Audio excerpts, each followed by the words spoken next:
Hi, good evening. It's Meir Weinstein. I'm joined with Mayor Jolowitz tonight. We're going to be discussing uh, Canada, UK, France, relations with Israel. Let me just make sure that everything is connected here, and in a moment we'll get right into it. Just got the signal that it is connected with our YouTube. Just checking out to make sure everything's fine with our Twitter. We are. Okay, well, we're live. Okay. Mayor, there's been announcements, a joint statement, in fact, from Canada, the UK, and France condemning Israel, demanding that Israel vacates Gaza, gives an honorarium to Hamas. Hostages are not released. All three countries have a history. Canada had a policy during the Holocaust, none is too many. France, they collaborated with the Nazis. The UK, yes, they had the Balfour Declaration, but at the same time, when Jews were trying to flee Nazi Germany in ships, they sank these ships and they imprisoned Holocaust survivors in Cyprus. Mayor, what's going on? Netanyahu has answered back, I think, in a strong way, but give us some background and where are we? Okay. Allow me, I'm going to do an analysis of sorts. I'm going to point at accusatory finger, which I often do. And in this particular case, I'm going to point that accusatory finger no less at our side, at Israel. That we seem not to learn the lessons of yesteryear. The French existentialist philosophers were talking, the more things change, the more they stay the same.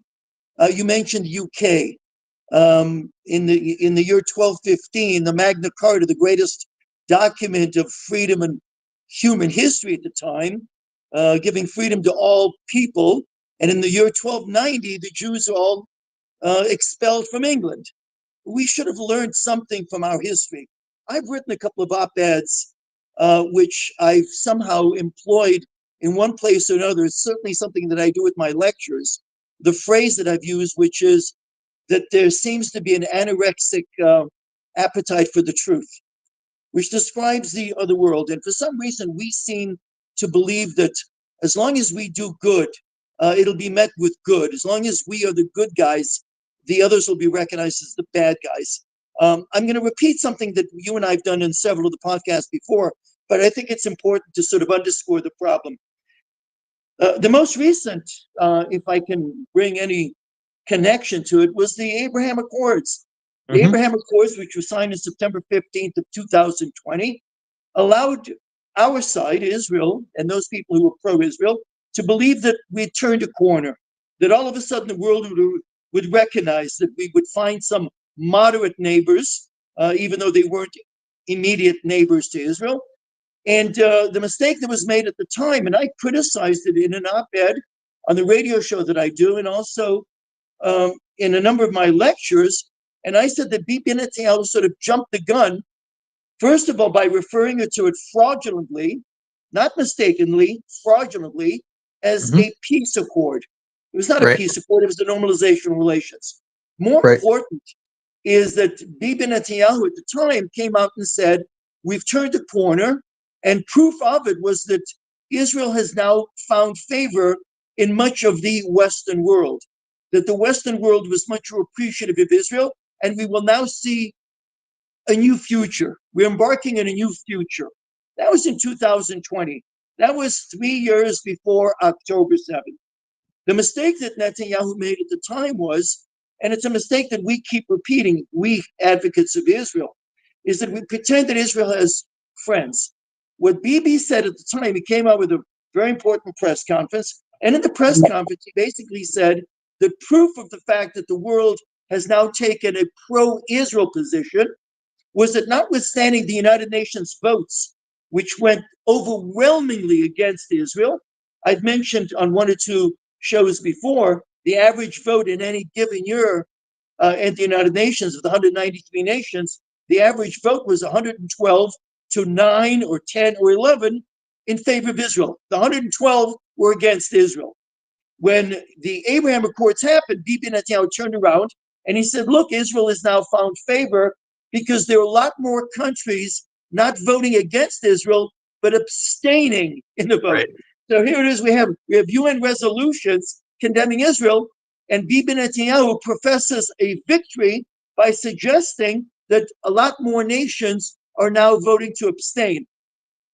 Our mistake is that we have come to believe that if we do certain things right, everything will fall in place.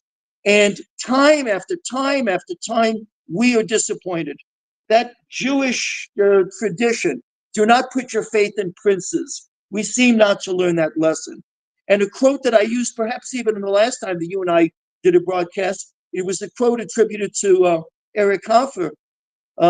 We lie the loudest when we lie to ourselves. And I Right. think we've been lying to ourselves a long time.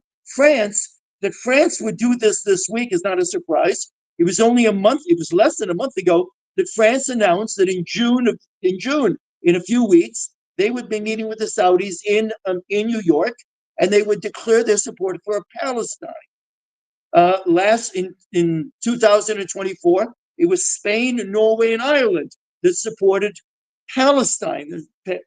To which if one was a hardcore advocate of Israel, you could say, who gives a damn what Ireland says? Israel Mhm. needs to do what Israel needs to do. And I'll end this little piece of mine by saying that's the problem. And this is where I do point that accusatory finger. Israel isn't doing what it needs to do. Just 2 days ago, Benjamin Netanyahu came out and said, Israel will now prosecute the war the way that it ought to be prosecuted, with a suggestion of, we're not going to let the United States tell us what to do. We have free reign to do it. Well, technically speaking, that should have been done 20 months ago, or 19 months ago, or 18 months ago, or 9 months ago, or a month ago, to Yep. suggest. Because if you look at what's happening in Israel is that even the reservists, even the soldiers in Israel, who have been the valiant warriors of this episode of modern Jewish history, they are wondering, will our country allow us to actually win? 100%. Let's back up a little bit. When France talks about trying to push Israel to, or coming up with their resolution that there should be a Palestine state, they're talking. I think they're talking. I think they're talking about in Gaza and in Judea and Samaria, what they refer to as the West Bank. So Right. let's break it down a little bit, and you could delve into it and explain it better. But Gaza is like a low plain area, close to the sea. It's not mountainous.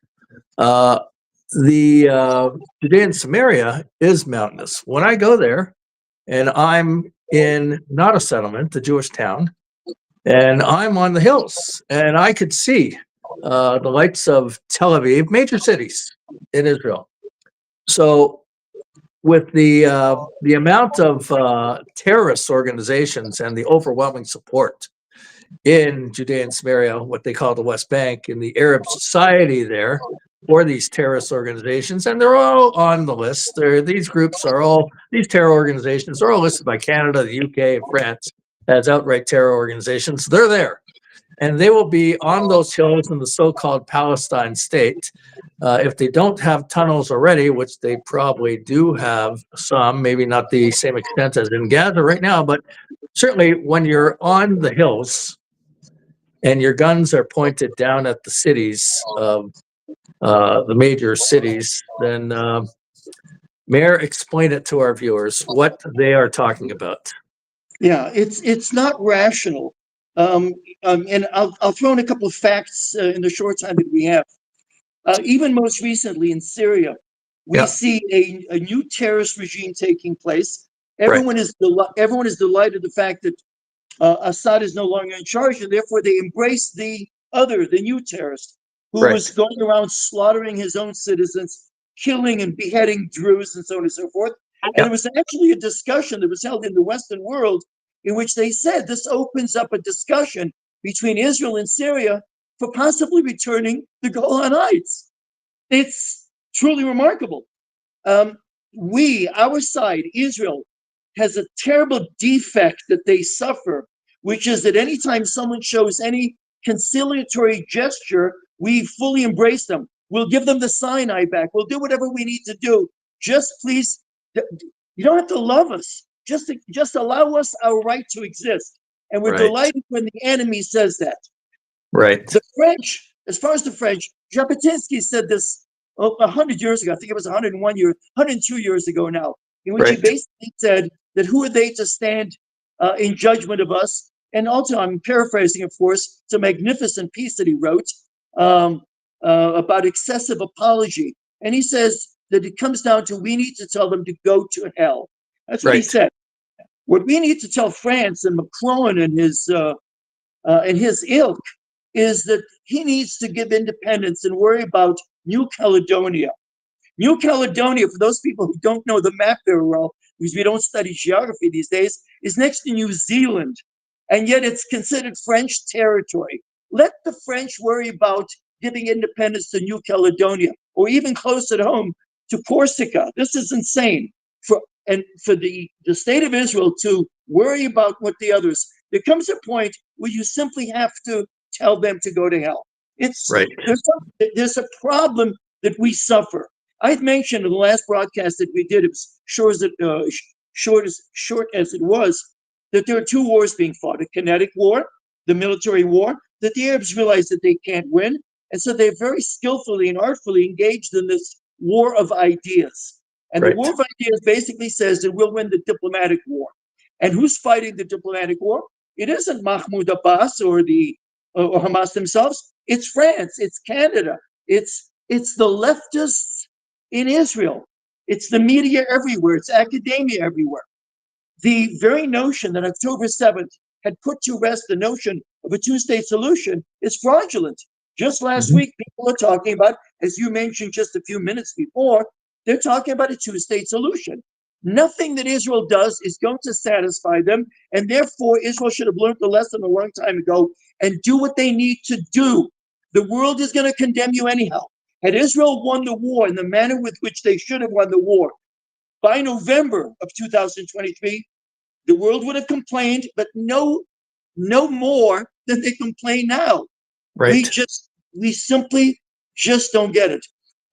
Others have said this. The mistake that was originally made was by Moses 3,350 years ago, when he led the Jewish people, the Hebrews, the Israelites, into the only piece of land, it was the only one that was significant, the only piece of land that happened not to have oil. Well, the chariots didn't need oil, and it was only during the last 3 generations that we understood that we live in an oil-thirsty world. And because we live in an oil-thirsty world, the other side is going to go with the Arabs. However, there is another factor. It's anti-Semitism. It's anti-Semitism. The Jews, the Israelis can do everything right. The world is not going to love them.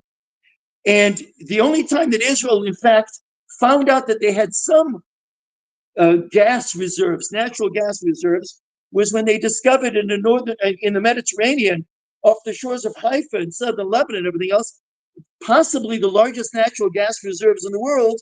And Yair Lapid, during his 9.5 minutes as prime minister, hands it over to Lebanon, knowing that the money was going to go to Hezbollah.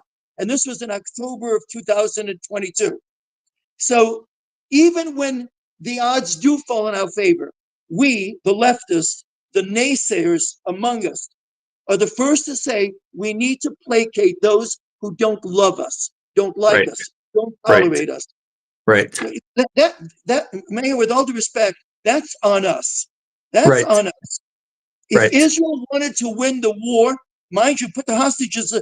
Benjamin Netanyahu came out today and he boasted, in a sense, it was a boast, and I'm going to be critical.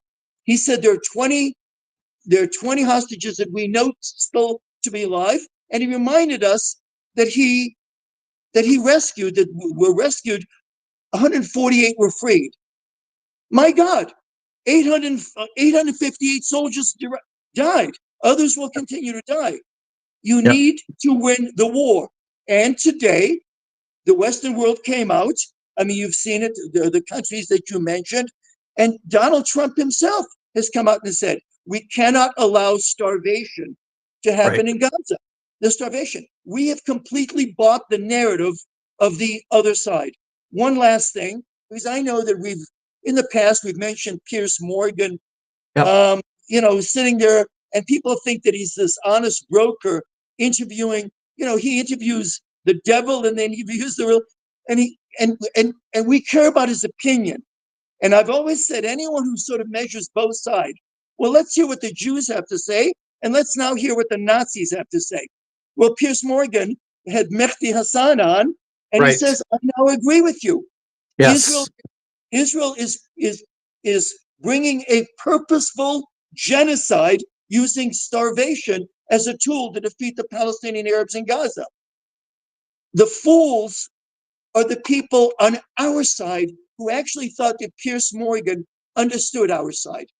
Right. He doesn't, they don't, and we need to give them the middle finger. He's a polite, vicious anti-Semite. Right. That's what he Right. is. Right. Yeah. Mayor, Yeah. we're running out of time. Final comment before we sign off. The final comment is, and I've done this before, I'm going to do it again. I always have a quotation ready when we do this. On September 13th, 1993, and I've done it in a previous broadcast, it needs to be said, September 13th, 1993 was the day that Rabin and Shimon Peres with Clinton signed the peace accord, the peace treaty with Yasser Arafat. Right. Yasser Arafat, a few hours after the signing of the peace accord with Israel, was quoted on Jordanian television. It's a very short comment. I've done it before. Let me do it again because it leads to my final point. Here's what Arafat said the day that he signed the peace treaty with Israel on Jordanian television. He said, since we cannot defeat Israel in war, we do so in stages. We take any and every territory that we can of Palestine and establish sovereignty there. And we use it as a springboard to take more. When the time comes, we can get the Arab nations to join us for the final blow against Israel. End quote. The question needed to be asked is, if this was a comment that he made on Jordanian television, which he did, only a few hours after the signing of the peace accord, Israel should have killed him the next morning. Instead, Israel continued to play the game, pretending that he was a peace partner. Right. And in pretending that he was a peace partner, by making him kosher, we allowed the Western world, the UK, France, Spain, Ireland, to believe that, in fact, there is a peace partner. And when peace wasn't readily attained, it must have been the fault of the Jews. Right. Right. It's a lesson never learned. Never learned. Absolutely. Thank you very much, Mayor. We'll take it up again next week. Thank you. And all our viewers, please share this on whatever social media platform you use. We'll appreciate it. We'll reach a lot more people. Thank you very much. Shalom, shalom. Thank you.